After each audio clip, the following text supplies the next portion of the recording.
My Lords, it is with great regret that I have to inform the House of the death of the noble Lord Weatherill on May the 6th.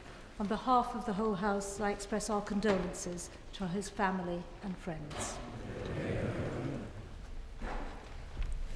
My Lords, I rise to pay tribute to the noble Lord Weatherill. Bruce Bernard Weatherill, known to all as Jack, made his mark on public life as Speaker of the House of Commons. He reached a far wider audience than his predecessors because his tenure as Speaker, from 1983 to 1992, coincided with the introduction of television cameras to the Commons chamber. He became known to millions for his interventions during Prime Minister's questions. And in Parliament, he was known for his belief in making government accountable and in making Parliament matter. Lord Weatherill was born in Guildford. His father owned a Savile Row tailoring business, and it was into this trade that he was apprenticed aged 17 after completing his education at Malvern College. He remained involved in the family business throughout his life. Commissioned in 1940, he served as a Bengal Lancer during the Second World War. He referred to this period as formative years, and many of his experiences clearly had a lifelong impact. He was proficient in Urdu, became vegetarian after seeing famine in Bengal, and practiced meditation. He maintained an interest in the region throughout his life, and noble lords may recall his interventions in this House on the subject of the Kashmir earthquake and the readmission of Pakistan to the Commonwealth. After the war, he focused on the family business. But in 1964, he won election as the Conservative candidate for the seat of Croydon North East. He retained his seat until 1992, standing as an independent candidate in 1987 after he had become Speaker of the House of Commons. He served as a whip in opposition and in government as Deputy Chief Whip. And he was elected as the 154th Speaker of the House of Commons in 1983. His years of service were marked by a desire to encourage the free flow of debate and the expression of all opinions. He championed the role of backbenchers, and his tenure as Speaker was sometimes an uncomfortable period for the government of the day. My Lords, Lord Weatherill also made a significant contribution to this House. He was raised to the peerage in 1992, and from 1995 to 1999, served as convener of the Crossbenchers. From the beginning, he commanded tremendous respect from all sides of the House. He was a convener at a critical time in the development of the role of the Crossbenchers, and he was always helpful and absolutely fair in his dealings, ensuring that the interests of the Crossbenchers were well represented in the usual channels. My Lords, Lord Weatherill was always modest about the role he played during the passage of the 1999 House of Lords Reform Act. But this House will not forget it. It was in large part due to him that an agreement was reached which allowed the bill to pass. He used his skills to considerable effect at what was an extremely challenging time for this House. My Lords, it's difficult to do justice to a life characterised by such a broad range of interests and experiences. Lord Weatherill will be remembered as a remarkable man, respected by all and missed by many. He is survived by his wife Lynn, their 3 children and 7 grandchildren. And I'm sure that all sides of the House will wish to join me in sending our condolences to Lord Weatherill's family and friends.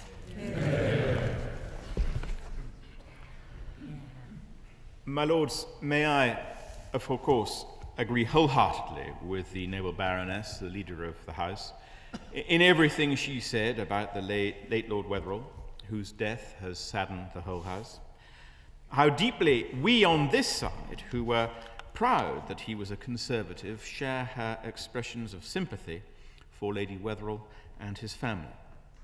They have lost much, but they will know that they were also given much, as was every one of us. Jack Weatherill was a rare figure, someone who had, as Speaker of the Commons, been for millions the embodiment of that house, but who in coming here and being chosen as convener of the Crossbench peers at such a critical time in their history became part of the fabric of this house also. Those of us who saw him well into his 80s, that crisp, swift, upright walk along the corridors, could have had no doubt that he was a military man in younger days, a cavalryman indeed, who saw service in India and retained not only his love of horses from those days, but some of his habits of life, his vegetarianism, for example, and his practice of meditation. As a horseman, it was apt that he personally sewed the riding breeches used by the King and Queen at the trooping, and it was, my lords, no accident that the royal warrant was given to his firm. But it is as a true parliamentarian, someone concerned for and about the standing of Parliament inside and outside these walls, and for his great and dedicated service to Parliament, that he will be remembered. It's been widely commented that he was the speaker who encouraged, over the heads of many doubters, the introduction of television to the other place, a house, incidentally, once again, so much more reluctant to innovate than this house was at the time, my lords. But that introduction was to the good of Parliament, and was so much he did. He was rough only with ministers who preferred the Today studio to the House for their announcements. One of today's obituaries calls him rightly a great speaker. He was famously independent, not always to the delight of the government, but he won the trust and affection of all members by his ready wit and light humour, always there to diffuse any situation that might risk getting out of hand. He opened up Speaker's House to all members and to their families, and took pride in the fact that at least once in every Parliament an MP and his wife would have been to dine. When he came to this House, he was Crossbench convener at a time when a government bill threatened the removal of 226 crossbench peers, nearly 2/3 of the then strength of those benches which are so vital to the character of this House. My lords, Lord Weatherill played a major role, as the noble Baroness has outlined, a major role in the compromise that led to the eventual House of Lords Act, moving the Weatherill Amendment that shaped that legislation and saw the present House created with massive majorities in both houses. Out of conflict, he helped bring compromise, and a House whose performance and independence since 1999 should surely gladden him who helped to mould it so much. For all his great offices and achievements, Jack Weatherill always retained a great humility, symbolized by the famous thimble he carried to remind him of his origins. For his epitaph, he wanted simply this, that he always kept his word. And that he did, my lords. And with that word he kept a trust, a faith, and a dignity that all of us who knew him will sorely miss. My lords, since the Lord President and the Leader of the Opposition haven't mentioned it, perhaps I should start my tribute with the story that Lord Weatherill told so often against himself. He used to say that when he was elected in 1964 as a young Conservative backbencher, he found himself in the gents' toilets down the other end of the corridor and heard two of the Conservative knights of the Shire talking to each other, and one said to the other, "I think this place is going to the dogs. My tailor's in here now." And he loved to tell that story, and as Lord Strathclyde has said, it would be very difficult not to see him both as a tailor and as a soldier, dapper, crisp, well-dressed. He was a skilled deputy chief whip. Indeed, he's got one of the few battle honours that any opposition whip could have. He actually brought down a government as the pairing whip on the 1979 government.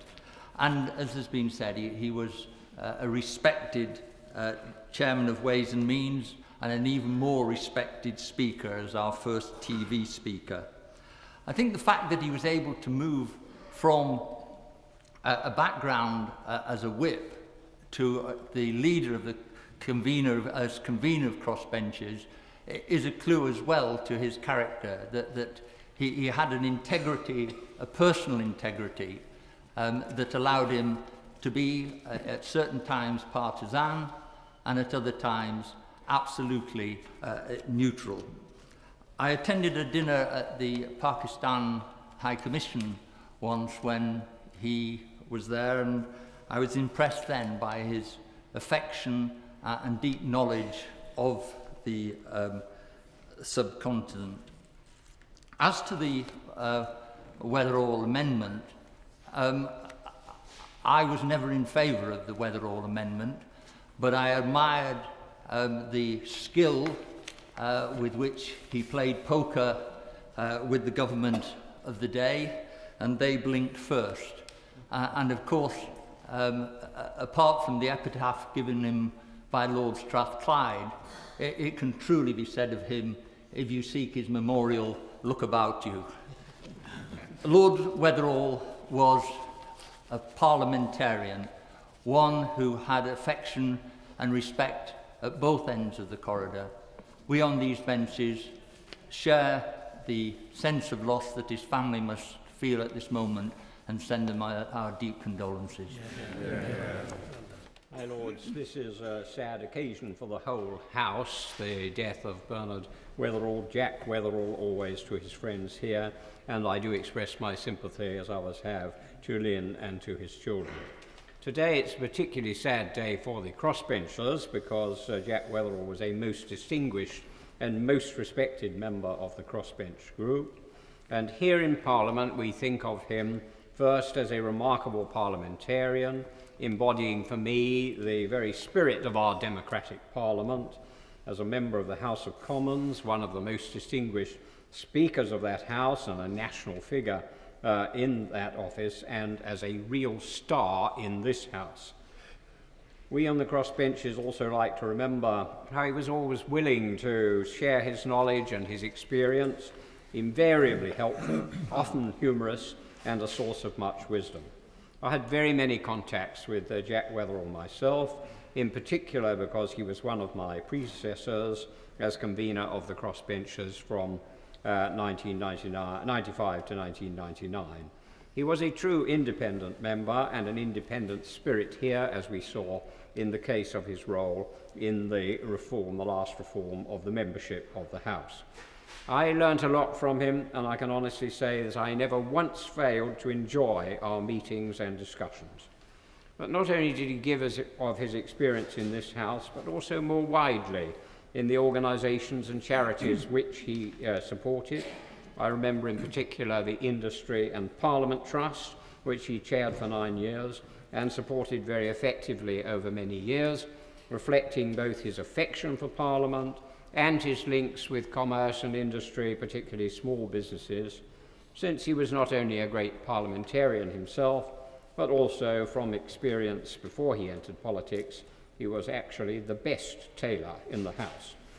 His interests extended far beyond our own shores. He held office in the Commonwealth Parliamentary Association for many years, and he had lots of contacts with Parliament, government and people, particularly in the Indian subcontinent and in other countries with close links to the United Kingdom. We shall miss Jack Weatherill very deeply, and Parliament has lost a great servant. My lords, on behalf of these benches, I add our condolences to those of other noble lords who've spoken. We have the title Lords Spiritual, but Jack Weatherill was one of the Lords Spiritual in reality. We've heard about the integrity of his life, the thimble of humility. He was a genuinely spiritual person. And he was somebody who, in addition to the services to Parliament, about which peers with better right to speak have referred, he was somebody who cared for the coherence of the whole of society. I think of his work on the Speaker's Commission on Citizenship, for example, which gave birth to the Institute of Citizenship Studies. He was somebody also who saw his own contribution to the story in the light of the continuous story of the generations. He looked back to some of the great speakers of the past. He located himself in a continuing story and saw himself as making a contribution to something in which we all have a share. The speakership was almost a perfect expression of his gifts. He was conspicuously fair. He was also inclusive. It was very typical of Lord Weatherill that he was the patron of the Three Faiths Forum, and they were all keen to share him as their own. And I remember him very vividly describing the very first time he was under fire, not politically, but actually in that period to which the Lord President has referred, in the Second World War. He was in a vehicle, and the bullets were buzzing around him, and the vehicle was driven by a Sikh. And the Sikh turned round to him and said, "Put your trust in God, Sahib. He's a very reliable fella." Well, so we believe, but so, more importantly, Jack Weatherill lived.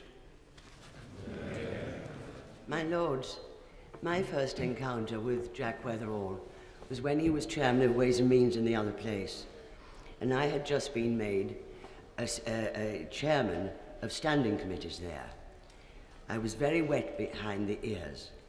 My first big committee meeting was a housing committee, and at a division I thought that all the members were there, and I called for the doors to be locked and for the division to take place. I had locked out the opposition whip, and I had locked out the front bench member of the opposition who was dealing with the bill. A hullabaloo broke out, and it was a Thursday morning, and I spent a terrible weekend because I knew I was being reported to this chairman of Ways and Means that I didn't really know. And on Monday morning I went into Jack Weatherill's office to see him, to confess all of this, believing my days of chairmanship were well and truly over. I opened the door and he came in. He said, "Come along, Betty, come and sit down." He said, "I don't care what you've done, but I am totally in support of you. I'm on your side." Throughout the years that I worked with Jack Weatherill, that was his attitude to all those who worked with him. He was totally loyal, committed, and supportive. He was my dear friend and mentor, and I miss him very much indeed. Lord Dykes. I beg leave to ask a question standing in my name on the order paper.